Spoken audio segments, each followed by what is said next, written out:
This is Democracy Now!, democracynow.org. I'm Amy Goodman with Nermeen Sheikh as we look at how millions are struggling to find housing within their budgets as the United States faces an affordable housing crisis, and how a new Biden administration plan announced Wednesday aims to make rent more affordable and protect tenant rights. Rental costs in the U.S. rose nearly 25% between 2019 and 22. This comes as investors bought nearly a quarter of all single-family homes sold in 2021, making home ownership increasingly impossible for people forced to spend much of their money on ever-increasing rent. The Biden administration's new plan includes a blueprint for a renter's bill of rights called for by housing advocates, but the statement isn't binding. On Wednesday, Democracy Now! Spoke to Davita Gatewood in Lexington, Kentucky, a mother of 6, a tenant leader with Homes Guarantee Campaign. Gatewood described her housing crisis. In December of 2021, my landlord decided to sell the house that we were living in so he could flip it, sell it, and make a profit. We have been living there for 5 years. How many times have you heard this story? For us, it's a home. For them, it's an investment, a vehicle, an asset, a commodity, a safe retirement. That summer was supposed to be a high for my family. My son had just graduated magna cum laude from high school with an academic scholarship. Instead, I spent most of the summer searching for a new place for us to live. It was impossible. Landlords across the country were using inflation as an excuse to hike our rents at the highest rate in over 40 years. My only option was to move into a place that I couldn't afford. My rent went from $666 to $1,303 per month. I'm a single mother of 6. Paying twice as much in rent has been life-altering and ruining. I've been seeing in some headlines that say that things are getting better, that inflation is going down. Let me be clear. Eggs are $5 at the grocery. My utility bills have been at least $450 every month. My rent has doubled. I'm waking up every day asking myself, do I have the money to feed my kids? Can I afford gas to take them to school? Can I afford our medication?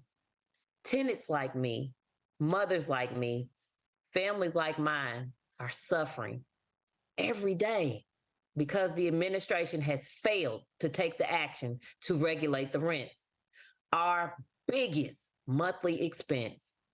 Mr. President, the rent is too damn high. Do you hear me? The rent is still too damn high.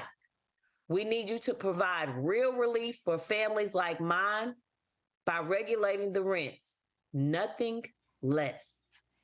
That's Davita Gatewood speaking to Democracy Now! From Lexington, Kentucky. For more on the housing crisis and Biden's new housing plan, we're joined by Tara Raghuveer, Homes Guarantee Campaign Director at People's Action. Tara, welcome back to Democracy Now! Can you just lay out what the new Tenants' Bill of Rights is all about and your concerns? Thanks, Amy. So yesterday, the White House rolled out a renter's bill of rights, a blueprint for a renter's bill of rights, and a fact sheet full of actions that the administration is committed to. And this comes after a months-long process of engaging across agencies with various stakeholders, both in the rental market, in the industry, and with tenant advocates and leaders like Davita Gatewood. One of the first observations that I have about the actions that were announced yesterday is that they do affirm that the federal government has a role to play in intervening in the power imbalance between tenants and landlords. The actions announced yesterday also provide us some good organizing hooks for future action at the agency level. But the White House announcements fall short of regulating rent. And you heard Davita say it extremely clearly. The rent is too damn high. What we needed from the president was an announcement and really a directive to agencies to use every authority available to them to regulate the rent and combat the rampant consolidation of the rental market. Tara, could you explain how, why and how the rents have increased so exponentially in such a short period of time, as we said, almost 25% from 2019 to 2022, and whether those rental increases are concentrated in certain places or basically across the U.S.? The rent crisis is a crisis that's really decades in the making. There have been decades of deregulation and privatization. The federal government has all but abdicated its responsibility to us in relationship to our homes. And therefore, the private market has swooped in. But a lot of their business is predicated on federal financing and federal subsidy. So the federal government absolutely still has a role. So the rent crisis that we see today is particularly acute because the federal government has been in business with these private market actors, has actually financed the consolidation of the rental market. And then worse still, during COVID, we gave away hundreds of billions of dollars in public money to private industry with no strings attached. And then those landlords turned around, they hiked the rent, they evicted their tenants. Tenants are facing the worst of it, and landlords are raking in record profits. So talk about what you call the essential actions the White House needs to take. The main things that we were asking the White House to do, which they failed to do in the announcement yesterday, but we're counting on them to do in the future, is to condition every dollar of federal financing and federal subsidy on a universal set of tenant protections, including rent regulations. The idea is quite simple, and we don't believe it's radical. We also believe that it's completely legal for the president and the administration to do this.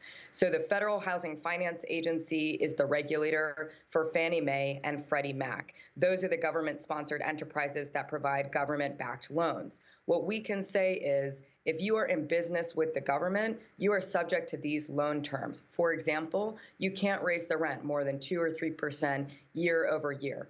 These are all things that are well within the government's authority to do. It's just a matter of building the political will to make sure it happens. What can people do in the meanwhile at the local level? How can tenants organize? And if you could address specifically the issue of corporate landlords. Absolutely. Tenant organizing is actually the only answer to the scale, scope, depth of the crisis that we face related to our rent right now. Tenants are organizing in unions across the country, at the building level, at the block level, in neighborhoods and across cities, and they're forging together across those geographies, which is great. What they can do is forge together, what we can do is forge together into these powerful unions and actually use our power as collectives to go after the money that is extracted from us by our landlords, right? Our power is when we come together, and like workers in labor unions, we can actually use that collective power to intervene in the money-making scheme related to our homes. We only have a minute, Tara. You're also calling for a database of all the landlords that are getting federal subsidies, as well as an eviction database. Explain. Sure.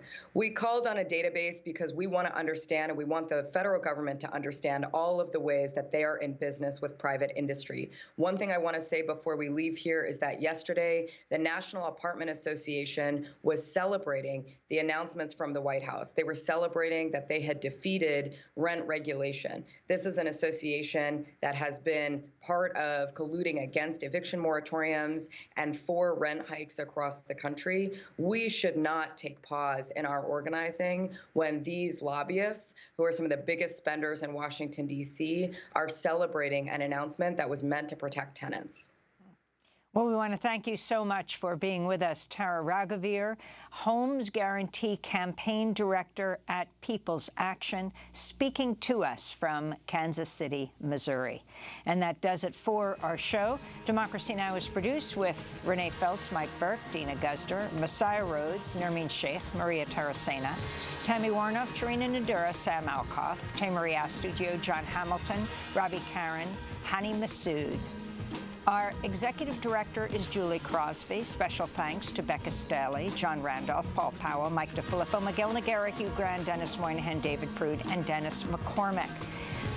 Thank you also to Sanji Lopez. Check out our website, democracynow.org. I'm Amy Goodman with Nermeen Sheikh.